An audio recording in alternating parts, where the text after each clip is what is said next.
Hey everyone! Today I want to talk a little bit about whale fin snake plant LECA propagation. So this is my main whale fin here. It's pretty gorgeous. It's doing pretty great. When I originally bought this whale fin, I'll throw up a picture here in a second. Okay, so as you could see, the whale fin that I bought was this and this together. So there was only one rhizome and root system underneath the surface, and this was the prettier of the two leaves, so I decided to chop off this leaf and propagate it. I wanted to grow another one, so I decided to do a bit of LECA propagation with it.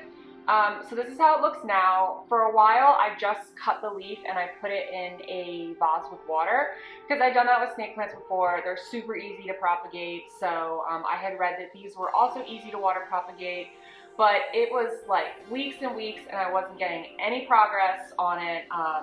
After probably 2 months, I got the tiniest little white thing, but it also looked like the bottom was rotting, and the whale fin is just too hard to get your hands on to risk it. So I decided to chop the bottom of the leaf off and try again in LECA. So this has been in LECA for, gosh, probably only about a month, maybe a little bit less. And keep in mind, there were absolutely no roots. It was a totally clean cut when I first put this plant in LECA. So we're gonna take it out now and see how it looks, because I see a little peak in the LECA of some new roots, so I'm pretty sure it's gonna be good. I've already drained the water out of this LECA propagation before I'm dumping it here onto the table. Oh my god, they look so good!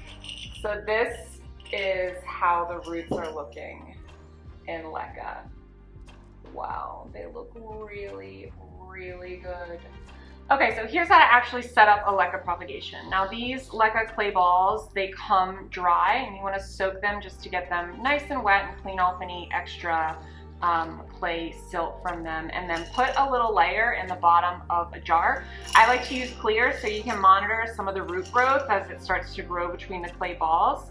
And the amount of LECA you want to put in the bottom depends on how far down you want your plant to sit. So you don't want your roots to be in water. You want the water to sit in essentially what's a reservoir at the bottom, and then the clay pebbles will bring up that water as they need it. So this is about how deep I want my snake plant to sit. So this is about how much LECA I will put in the bottom of the jar. Okay, so I just popped over to the sink and I filled it up with about that much water. If you are using your LECA to grow your plants permanently, like you want to do semi-hydroponics and you don't want to deal with any soil, you should use, special water, pH adjusted, all that extra stuff, and add nutrients in. But for this, I'm just using the LECA to root this plant, and then I will transition it to soil. So I'm not too worried about all of that. So I put a few LECA pebbles back in top here just to make sure the roots don't sit on the water, and then I set the snake plant down inside of it. So then what I'm going to do is just slowly and carefully fill in all around the plant with these wet LECA pebbles until there's enough around the plant so it stands up on its own. This can be a little tedious. I'm not going to make you guys watch the whole thing, but just to give you an idea, after it starts filling up around the base, it really gets more sturdy and is able to stand up on its own.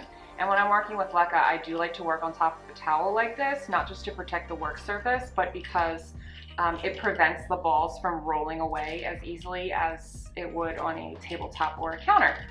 And that's a little tip from working with beadwork.